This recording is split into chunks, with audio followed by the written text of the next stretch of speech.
ആ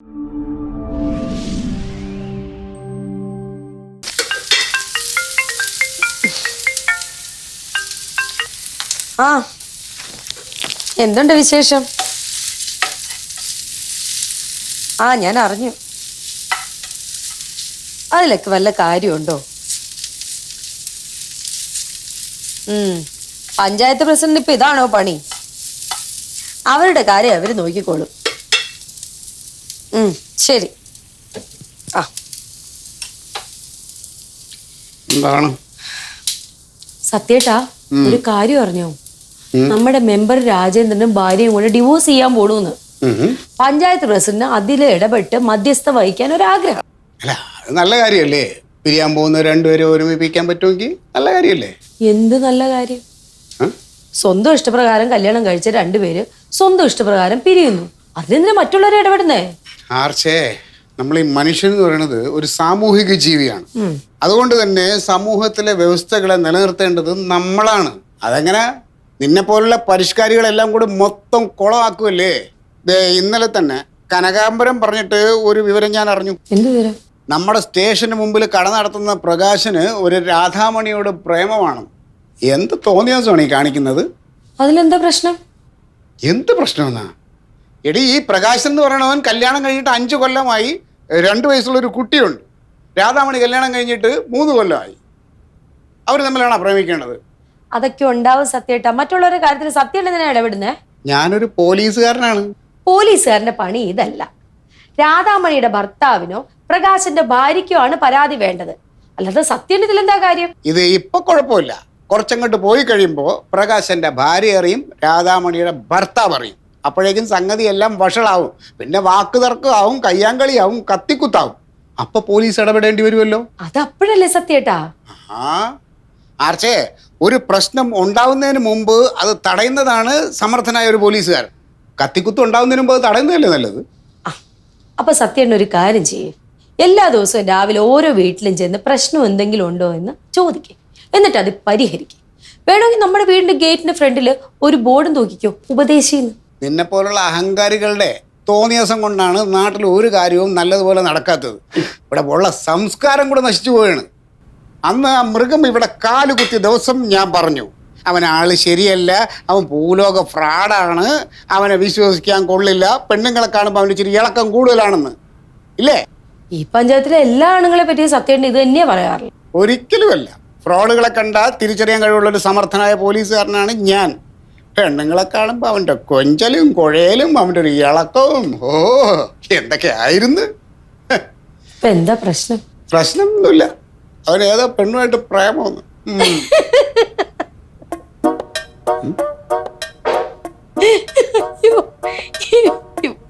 നീ എന്തിനു ചിരിക്കുന്നത്? ഇത് ഞാൻ പറഞ്ഞതല്ല, അവന്റെ ഭാര്യ ആലീസ് പറഞ്ഞതാണ്. ആരോട് പറഞ്ഞു? പവിത്രനോട്. അവന്റെ എന്തൊക്കെയോ ചുറ്റിക്കളി ആലീസ് കണ്ടെത്തിയിട്ടുണ്ട്. അത് പെണ്ണിന്റെ പേരും കിട്ടിയിട്ടുണ്ട്. പവിത്രനോട് അത് അന്വേഷിക്കാനും പറഞ്ഞിട്ടുണ്ട്. അതെന്തെങ്കിലും അബദ്ധം പറ്റിയതായിരിക്കും. ഒരബദ്ധവും ഇല്ല. ഏതെങ്കിലും ഭാര്യ സ്വന്തം ഭർത്താവിനെ പറ്റി മറ്റുള്ള ആളോട് മോശം പറയുമോ? ഇത് ആലീസ് എന്തോ ചുറ്റിക്കളിയൊക്കെ പൊക്കി, അതാണ് സംഭവം. പേരും സഹിതം പറഞ്ഞിട്ടുണ്ട്. എന്താണോ പെണ്ണിന്റെ പേര്? അമ്മിണി. അമ്മിണിയോ? ഏതമ്മിണി? മിക്കവാറും എനിക്ക് തോന്നുന്നത് അവൻ്റെ നാട്ടിലുള്ള പഴയ ഏതോ ചുറ്റിക്കളി ആയിരിക്കും. അല്ലല്ല, അങ്ങനെയാണെന്നുണ്ടെങ്കിൽ ആലീസ് ഇത് കൈയോടെ നേരത്തെ പൊക്കിയനെ. ഇതിപ്പോ ഇവിടെ വന്നിട്ടുള്ള ഏതോ ചുറ്റിക്കളിയാണ്. സത്യേട്ടാ, വല്ലവരും പറയുന്നത് കേട്ട് മാന്യന്മാരെ പറ്റി വേണ്ടാതിനും പറഞ്ഞുകൊണ്ട് നടക്കരുത്. അവസാനം സത്യം തന്നെ നാണം കെടും. ആർച്ചേ, ഇതിൻ്റെ അവസാനം നിനക്കറിയാത്തതുകൊണ്ടാണ്. ഇതിപ്പോൾ നോക്കിയോ, വൈകാതെ തന്നെ ഈ അമ്മിണിയുടെ വീട്ടുകാർ ഈ കേസ് കണ്ടുപിടിക്കും, അവർ പൊക്കും. എന്നിട്ട് അവരെല്ലാം കൂടി സ്റ്റേഷനിൽ പരാതിയായിട്ട് എൻ്റെ അടുത്ത് വരും. അന്നേരം ഞാൻ ഈ മൃഗത്തിനെ പൊക്കി ലോക്കപ്പിലിട്ടിട്ട് 4 ചാമ്പം കൊണ്ട് ചാമ്പും. അവൻ എന്നോട് കാണിച്ചിട്ടുള്ള ഷോയ്ക്കെല്ലാം ഞാൻ എണ്ണി അവനോട് ഞാൻ പകരം ചോദിക്കും. ഇത്രയും മാത്രം ആ ഡോക്ടറോട് ദേഷ്യം തോന്നുന്നത്? സത്യേട്ടനോട് എന്ത് ദ്രോഹ ആ ഡോക്ടർ ചെയ്തിട്ടുള്ളത്? അതും പറഞ്ഞാൽ നിനക്ക് അറിഞ്ഞൂടാ ആർച്ചേ. അവനിവിടെ കാലുകുത്തി അന്ന് പോയതാ എൻ്റെ മനസ്സമാധാനം. ഇതിപ്പോൾ ദൈവമായിട്ട് എനിക്കൊരു വഴി കൊണ്ട് കാണിച്ചു തന്നേക്കണം. അവനെ ഞാൻ വിടൂല.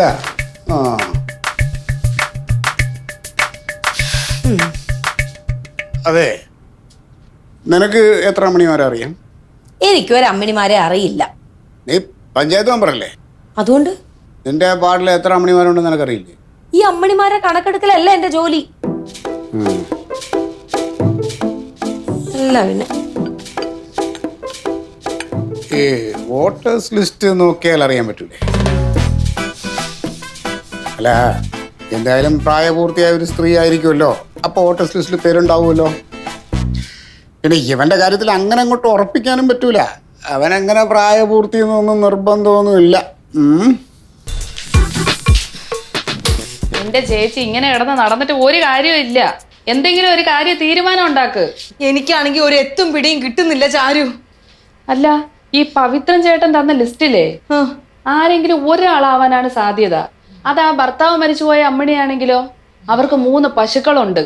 ഇതൊക്കെ കൂട്ടി വായിക്കുമ്പോ അവരാവാനാണ് സാധ്യത. ഇനി പഞ്ചായത്തില് പവിത്രൻ ചേട്ടൻ അറിഞ്ഞൂടാത്ത ഏതെങ്കിലും അമ്മിണി ഉണ്ടെങ്കിലോ, അല്ലെങ്കിൽ പവിത്രൻ ചേട്ടൻ പറഞ്ഞ പോലെ ഈ പഞ്ചായത്തിന് പുറത്തുണ്ടെങ്കിലോ? ഓഹോ, ചിലപ്പോഴേ ഞങ്ങളുടെ നാട്ടിലുള്ള ഏതെങ്കിലും അമ്മിണിമാരാണെങ്കിലോ? അതല്ലെന്ന് ഉറപ്പാ. ഞാൻ അങ്ങോട്ട് വരാമെന്ന് സാറ് പറയണ ഞാൻ കേട്ടതല്ലേ. നിങ്ങളുടെ നാട്ടിലാണെങ്കിൽ പോയിട്ട് പെട്ടെന്ന് ഓടി എത്താൻ പറ്റുമോ? പിന്നെ പ്രേമം തലയ്ക്ക് പിടിച്ചിരിക്കല്ലേ. ഇച്ചായൻ ഇതും ചെയ്യും, ഇതിന്റെ അപ്പുറവും ചെയ്യും. ഇത് ചാരു, ഇച്ചായൻ വന്നിട്ടുണ്ട്. എന്റെ പ്രഷർ എനിക്ക് കൂടിക്കൊണ്ടിരിക്കുക. മര്യാദക്ക് എന്തെങ്കിലും ഒരു വഴി പറഞ്ഞു തന്നോ? എന്റെ ചേച്ചി കിടന്ന് ഇങ്ങനെ ധൃതി പിടിച്ചാലോ?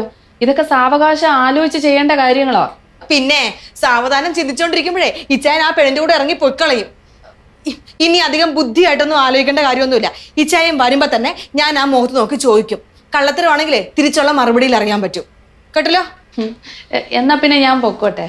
എങ്ങോട്ട്? അല്ല, വീട്ടിലോട്ട് സമയായി. ആണോ? ഇതിനൊരു തീരുമാനം ഉണ്ടാക്കിയിട്ട് നീ പോയാ മതി. ഞാൻ എന്തോന്ന് തീരുമാനം ഉണ്ടാക്കാൻ? ഒരു ചായ. അയ്യോ, ക്ഷീണിച്ചു വന്നേക്കുവാ. നീ ഒരു ചായ എടുക്ക്.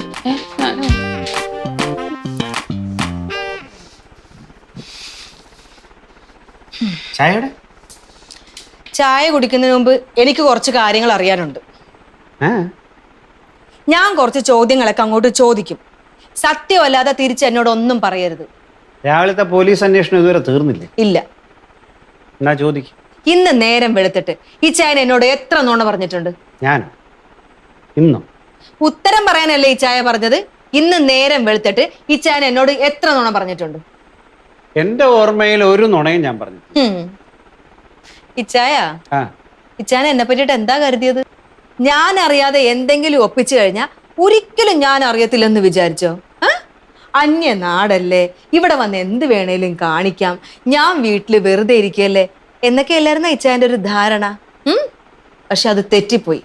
ഞാൻ എല്ലാ കാര്യങ്ങളും അറിയും. എന്നെ സഹായിക്കാനേ ഇവിടെ ഒരുപാട് പേരുണ്ട്. സത്യത്തിൽ നീ ഉദ്ദേശിക്കുന്ന എന്താണെന്ന് എനിക്ക് മനസ്സിലായിട്ടില്ല. എനിക്കൂടെ മനസ്സിലാവുന്ന രീതിയിൽ പറഞ്ഞ കാര്യങ്ങൾ കുറച്ചുകൂടെ എളുപ്പമോ? എന്നാ പറയട്ടെ? പറഞ്ഞേ. ശരി, നേരിട്ട് അങ്ങ് ചോദിച്ചേക്കാം. ചോദിക്കാം. ഇനി എന്റെ ചോദ്യം കേട്ട് ഞെട്ടരുത്. ഇല്ല. ഇന്ന് രാവിലെ ഇച്ചായന് ഒരു ഫോൺ കോൾ വന്നു. അതിന്റെ പേരിൽ നമ്മൾ തമ്മിൽ ചെറിയൊരു സംസാരം ഉണ്ടായി. ആരായിരുന്നു ഫോൺ ചെയ്തത്? രാജേന്ദ്രൻ. ഏത് രാജേന്ദ്രൻ? ഈ രാജേന്ദ്രൻ നിനക്ക് അറിയില്ല, അതുകൊണ്ട് വിശദീകരിച്ചിട്ട് കാര്യവുമില്ല. അപ്പൊ വിളിച്ചത് രാജേന്ദ്രൻ തന്നെ? അതെ. ഒരു സംശയമില്ല? ഒരു സംശയമില്ല. ഉറപ്പ്? ഉറപ്പ്. അപ്പൊ ആരാ ഈ അമ്മിണി? രാജേന്ദ്രന്റെ പശു. അവളുമായിട്ട് ഇച്ചായൻ എന്താ ബന്ധം?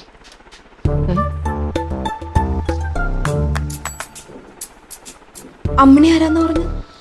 രാജേന്ദ്രന്റെ പശു നല്ല ജേഴ്സി പശുവാ.